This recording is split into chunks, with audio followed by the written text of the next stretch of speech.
Welcome to today's virtual event on Connecting Rural America. I'm Maria Curie, Tech Policy Reporter at Axios, joining you from New York. Welcome to our audiences on Facebook, YouTube, X, LinkedIn, and on Axios.com. Join the conversation today on X with @Axios and hashtag Axios events.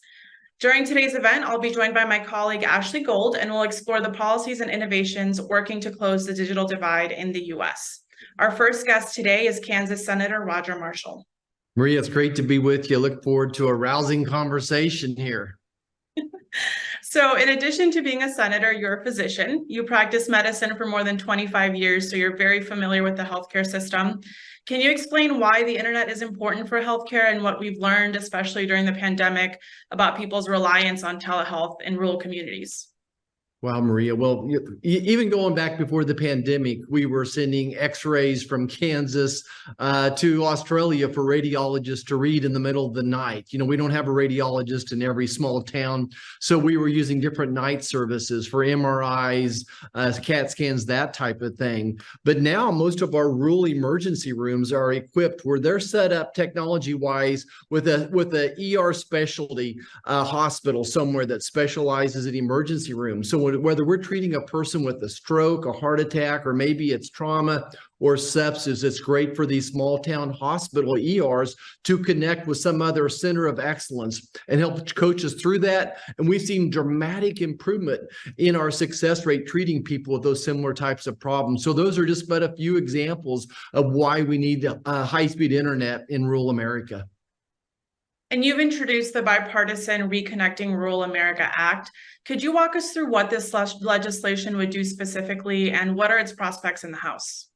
Yeah, so this will be part of the Farm Bill that we write every 5 years, and I think it's real important. We've had success in the past with the Reconnect program, and every time you do a big project like this, you learn from your mistakes, you find out what worked and what didn't work. So this legislation I'm proud to introduce with Peter Welch, a Democrat from Vermont, a good friend of mine, a very rural state as well. I was just recently up in Vermont. And what we learned are a couple little tidbits. Is number one, we need to put some standards on the download and the upload speeds. And we also just need to put some guardrails down on where this should be, where the money should be used, so we're not duplicating services as well.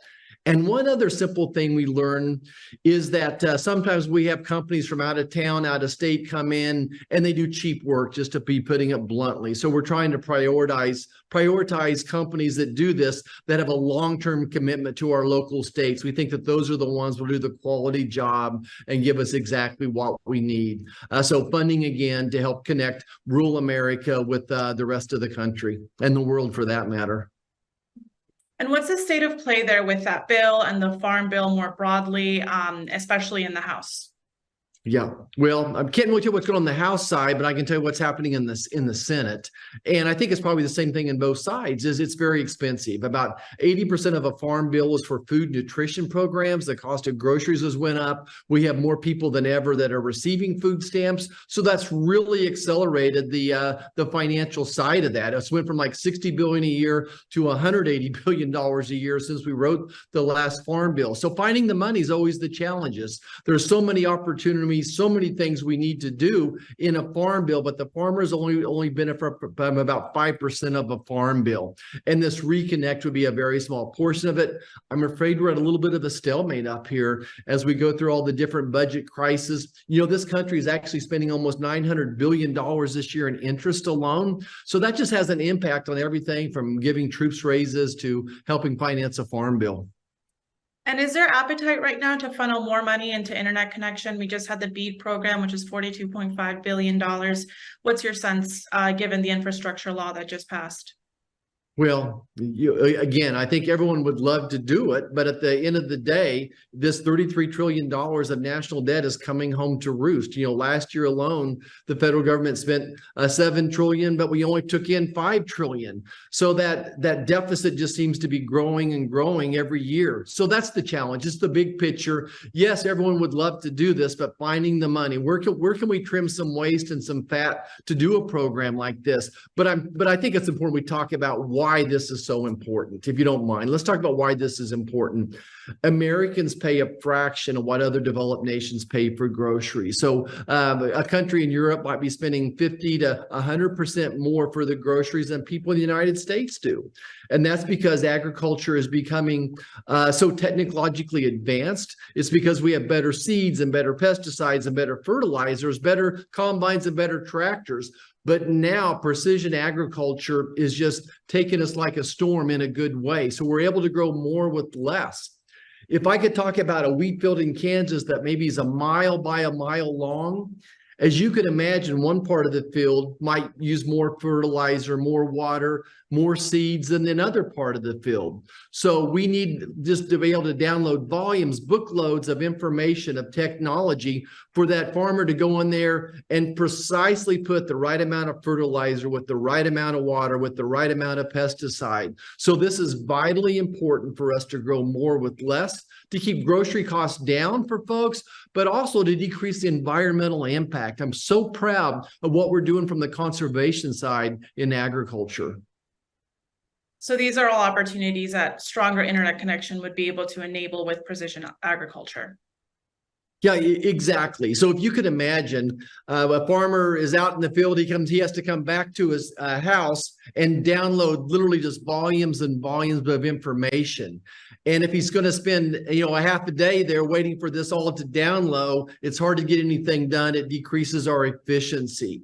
So it's the volume of information that we're able to download that's important right now to be able to keep our tractors moving. Those tractors, combines, they might, they may cost, my goodness, $1 million a piece now. So once you get those up and running, you need to keep them going. If they're just sitting on the side, they're not being very productive as well.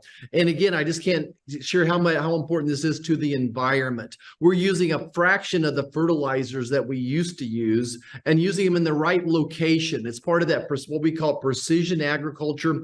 And obviously, if we're using less fertilizers, there's less runoff into the streams especially. So American agriculture, we're the original conservationists, and we want to do more. Right. And so back to the BEAD program, this is a program that aims to build the infrastructure needed to connect all households in the U.S. to the internet. Can you talk about why fiber technology might make more sense for more remote areas of the country, like the ones we see in Kansas?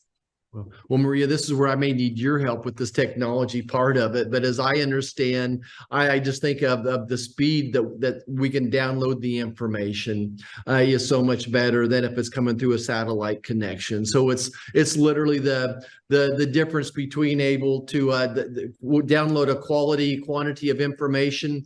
And what we saw, especially during COVID, is just when you got all the kids working on their homework at night, and you got somebody streaming and taking all the gas out of that pipeline, there wasn't any left for the farmer. So I think that it's not only needs to be a direct fiber, but it needs to be something that has standardized downloads and uploads as well. Yep. So we have the Farm Bill programs, we have the BEAD program. Kansas has received millions from USDA for internet connection. Some members of Congress, especially among Republicans, are concerned about duplicative efforts or waste, fraud, and abuse. How are you thinking about all these government programs that are out there, and do you think they should be better streamlined? Yeah. So there has been waste, there has been fraud and abuse, there has been duplication of services. And it really starts with the mapping. Is getting an accurate map. Some of our larger telecom corporations, I think, work really hard against us to get an accurate map. And we see time and time again where they're saying there's service when there really isn't, or there's actually minimal services. So I'm so proud of working with locals. So Kansas Farm Bureau, and I'm sure in other states, Farm Bureau has been a leader as well, even just to get an accurate map so we don't prevent that duplication. And again, I think by using local, like the rural telephone company, rural telecom companies are just do a great job. They're there for the long haul by making sure that they're getting the direct funding rather than all this going to some national organizations or fly by night. But we'll need USDA and whoever is implementing these to even do a better job filtering out the good from the bad. Great. Well, Senator, that is all the time we have. Thank you so much for joining us and providing us your insights. Yeah, Maria, thank you so much for covering this. We appreciate your fight to help us save rural America. It's so important for the rest of the nation. And this is one piece of the puzzle, whether it's getting good health care or efficient agriculture. Connectivity is very, very important. The education of our children, all those reasons. I used to talk to people, what does it take to make a community survive in rural America? We talked about a hospital. We talked about good roads and bridges. And just like good roads and bridges are never done, we're never finished. There's always a new road to build, a new road to fix, a bridge to fix. It's the same way with this connectivity. So we appreciate your help today. Great. Thank you so much. And next, we have a view from the top segment with Chris Freites. Hey, thanks, Maria. Good afternoon, everyone. I'm Chris Freites. Thank you for joining us, and a big thank you to our sponsor, the National Rural Electric Cooperative Association, for making this conversation possible. And joining me now from NRECA is its CEO, Jim Matheson. Jim, welcome back to Axios. Good to have you.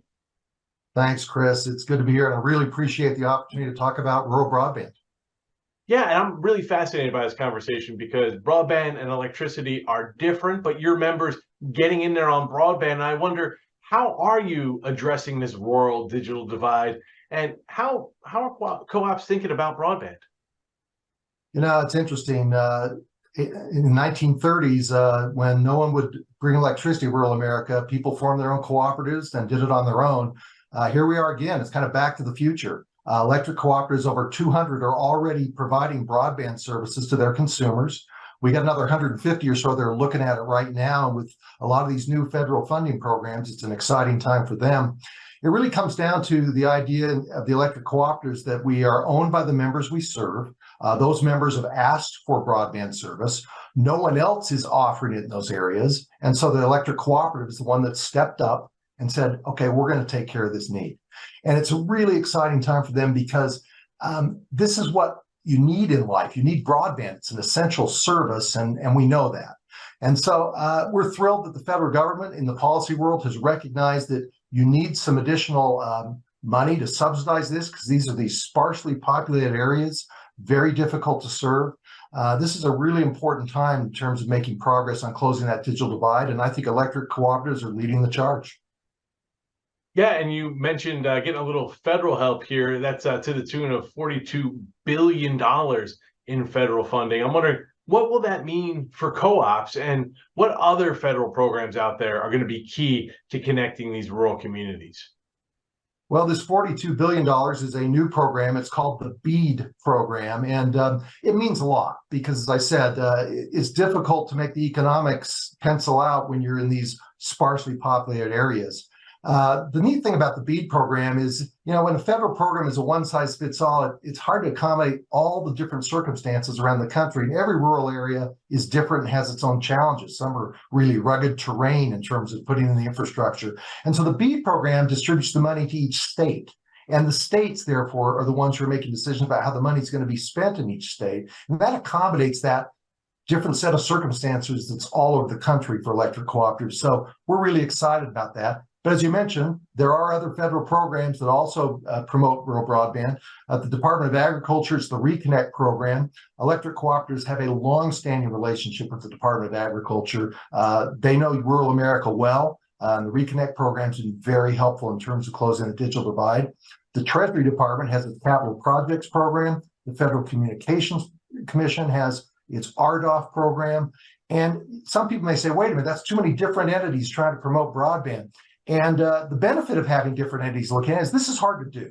We've been talking about closing the digital divide in rural America for a long time, and it still exists. So having some different programs trying to do it in different ways, they learn from each other and they get better because of each other. And I think that's a productive thing for all of us, because at the end of the day, the goal is we want everyone in America to have broadband in a meaningful way. And this federal subsidy, these set of programs, these federal subsidies really make a difference. Yeah, and I think it's important to underscore how difficult this is. I mean, you hit on it a little bit with the topography, the just vast expanse of space out there in rural America. If you spend any time out there, you know how big it is. And I wonder, talk to me a little bit about those hurdles that broadband providers face when you're trying to connect rural America. And are there other federal agencies out there giving you a hand? Well, it's interesting. It is challenging because it's sparsely populated, vast areas, tough terrain, makes projects more expensive, and you're not signing up many people that are going to be using the service. So how do you make the economics pencil out?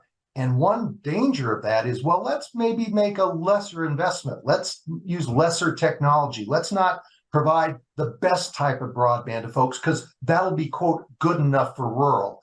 We reject that. We think everyone in America ought to have access to high quality broadband. We want to make sure we're making investments in broadband that's not just good today, but good for the future. That's why we're thrilled that this $42 billion BEAD program prioritizes fiber as the technology. We think it's really important that we have technology that can accommodate the increasing demands for bandwidth. And my gosh, everyone in the world's been asking for more and more bandwidth year after year. Same applies to people in rural America as well. So we want minimum speeds we think ought to be 100 up, 100 down in terms of what's being installed for broadband systems. And that's where the federal government can make a big difference in making that a standard.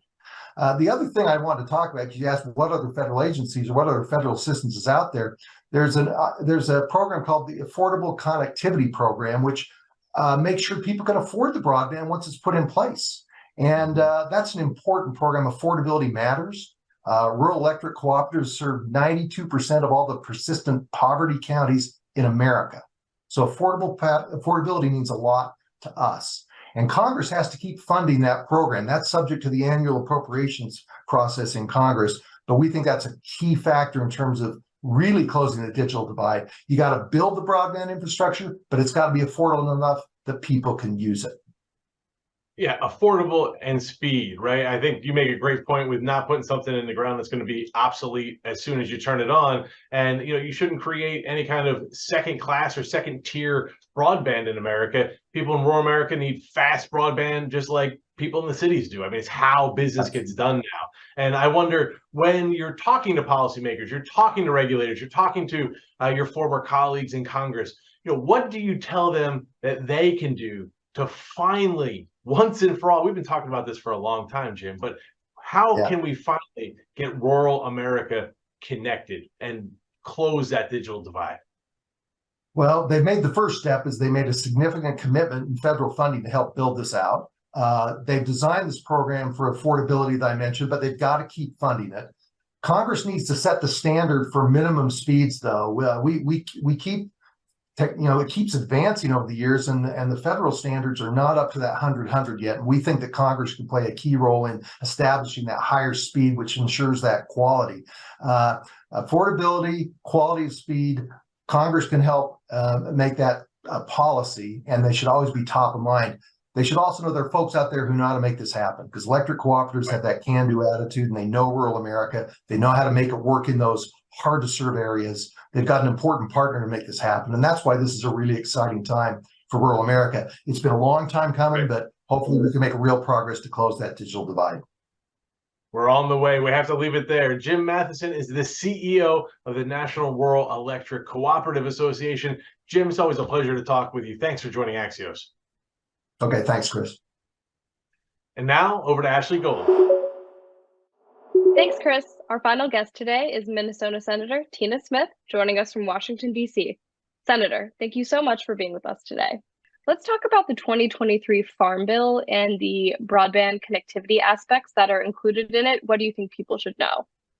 Well, I think the first thing people should know is that we've made significant headway in terms of funding the build out of broadband so that everybody, especially folks living in small towns and rural places, have access to high speed, affordable broadband service. So lots and lots of progress. And of course, we're not done yet. And a lot of people don't even realize that the USDA has some very important broadband access programs, including the Reconnect program and also the community broadband authorization, which I led in the 2018 Farm Bill. So where are we on this right now? We're working very hard to get a Farm Bill finished. We're not quite there yet, but there's a lot of bipartisan, I believe, a lot of bipartisan interest in getting it done.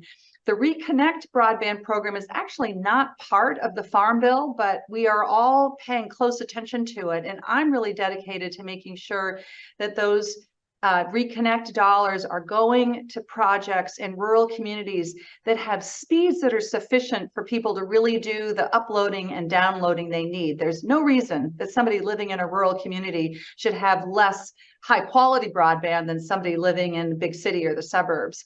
The other thing that I want to make sure we do is to create space for local telecoms and co-ops and other local providers to be able to participate effectively in that program, because I think they're going to be the ones who are best able to know how to fill the gaps and how to get the service where people need it. Now, for folks who don't cover broadband super closely or don't follow it super closely, what is the role that the USDA plays in broadband connectivity? Well, there's no shame in not understanding how all of these federal programs advancing broadband come together. And in fact, I think it is one of our challenges that we have 25 different federal programs working hard all over the country to get broadband to every person's house. The USDA programs really focus on the great need in rural communities, and understanding that there are unique challenges in building out broadband in rural places, because often people live really far apart from one another. They kind of getting that to the so-called last mile in rural communities, which is you might be the last house or the last farm at the end of the road, means that it is much less economical. I think those are the kinds of problems that the USDA broadband programs are focused on fixing. Absolutely. And how does the USDA work with the FCC, NTIA, and other agencies to sort of coordinate those efforts? Well, that again is a really great question, because I think that everybody agrees that there is a need for more coordination. There was a really interesting GAO report that just came out recently that basically highlighted what I hear from mayors and local providers all across Minnesota, which is that it is very confusing to know which programs work for which place. How do you apply? Where do you apply? I honestly believe that one of the most important things we could do is to improve our coordination so that the commerce programs and the FCC programs and the USDA programs work better together. Absolutely. And can you talk about some of the other reasons why rural communities especially need high-speed broadband? I mean, one thing that comes to mind for me is even just hospitals using telemedicine, schools doing, online learning and things like that. What are some other examples that have been sort of front of mind for you? Yeah, I think that the thing that rural communities understand is that broadband is not just nice to have, it is necessary. It's necessary for education, for jobs. It's necessary for recruiting people to come into communities. And, it's one of the questions that economic development professionals need to ask when somebody is thinking about moving to a small town. What's the broadband like? If I'm just a mile or two out of town, can I still have access to broadband? It really is about the competitiveness of these communities. And it is absolutely essential. I hear about it from businesses and mayors and families, that many families that want to move back, maybe to the town where they grew up, they're ready to move back with their young kids, but it just doesn't work if you don't have broadband. I mean, the classic example of this is a story that I was told by a woman who lives in southern Minnesota. Her husband is a farmer. Most farmers have other sources of income these days, and she was able to work for a gene company, as in DNA. She was able to do that work out of a company that was headquartered hundreds of miles away, because she had the broadband speeds that she needed in order to be able to do her job. And then you've got issues with telemedicine as just another example of why it's so important. Absolutely. So what I hear in Washington a lot is that there's sort of broad agreement that we need everyone to be connected and to have access to high-speed broadband. No one seems to disagree with that. So what are the major stumbling blocks that are keeping us from getting there and keeping people from being disconnected? Is it a lack of awareness of the federal programs that are available? Is it a lack of funding from Congress? Like, what do you see as the biggest issue? Well, so I start from the place that our strategy as a nation for building out broadband is a big partnership between the public sector and the private sector, right? That's exactly what we did when we electrified rural America 100 years ago. We had the federal government participate in helping to make sure in communities where it just wasn't economical that you could build out that broadband. So that's right. So in order to do that, you've got to have strong private partners and strong public partners. The barriers as I see it right now is one, a barrier of resources. Now we have done a lot under President Biden and the work that Congress has done to provide the resources that we need for deploying broadband, laying the fiber, getting the equipment out there, getting it to people's door. We're not there yet, but the resources are in place to get that done. But we still have a challenge because sometimes it is just not affordable for people. So this is one of the reasons the president has suggested in his domestic supplemental budget an additional $6 billion to keep going a program we started during the pandemic to help make broadband affordable for very low income people. So resources is the first pot, but then I think the second pot that we really have to grapple with is this issue you and I have been talking about, which is the question around coordination. Right. Do we have data? Do we know from our maps good so that we know actually where there is broadband and where there isn't? Where are there gaps? Where are there donut holes in communities where everybody around that hole has broadband, but nobody in the middle of it has broadband? And then what are we going to do to fill those gaps? That is a massive coordination problem that we have to really get our arms around. Absolutely. And I know you've worked with your Republican colleagues quite a bit on various bills to expand broadband access. Can you sort of tell me some areas where you and your Republican colleagues agree on all this stuff and where there are some areas of disagreement, if there are any, on expanding broadband access? Well, you're absolutely right. When you talk about broadband, it's very hard to tell a Republican Democratic difference in what people think about how important it is. There's broad agreement. Right. I also think that we have an advantage in building bipartisan support because a lot of the rural places in this country are represented by Republicans, and the biggest gaps in terms of broadband access are often in rural communities. Access in terms of just not having the fiber there yet, not having the technology there. So maybe there's a way of building bridges between those members of the Senate and the members of the Senate that represent large urban communities where affordability is the bigger challenge. So I don't actually see that big of a difference. I think the question is just people being willing to put their money where their mouth is and making sure that we're doing the investments we need to get the job done. Absolutely. And just one more question to round things up. In my time covering this beat, there's sort of been this running idea that the big broadband companies that, service most people in the US are either, opposed to letting smaller companies thrive and provide broadband access, or they're generally opposed to sort of rules from the FCC. But in general, they're all in support of getting people connected. So what has your experience been like working with these private sector companies? Yeah, well, so my view of it is that the more competition and the more diversity that we can have in providing service, the better off we're going to be. And that's why I always put my shoulder behind the local rural telecoms and the municipal providers and the smaller providers. I just want to make sure that they have a fair, even playing field as they compete with the good guys. And I don't like to see too much concentration in this area. It's one of the reasons that I'm such a strong supporter of net neutrality, to make sure that you get these very, very big entities like Verizon or Comcast that then don't have the power to be able to slow up or speed down the flow of information depending on who you are.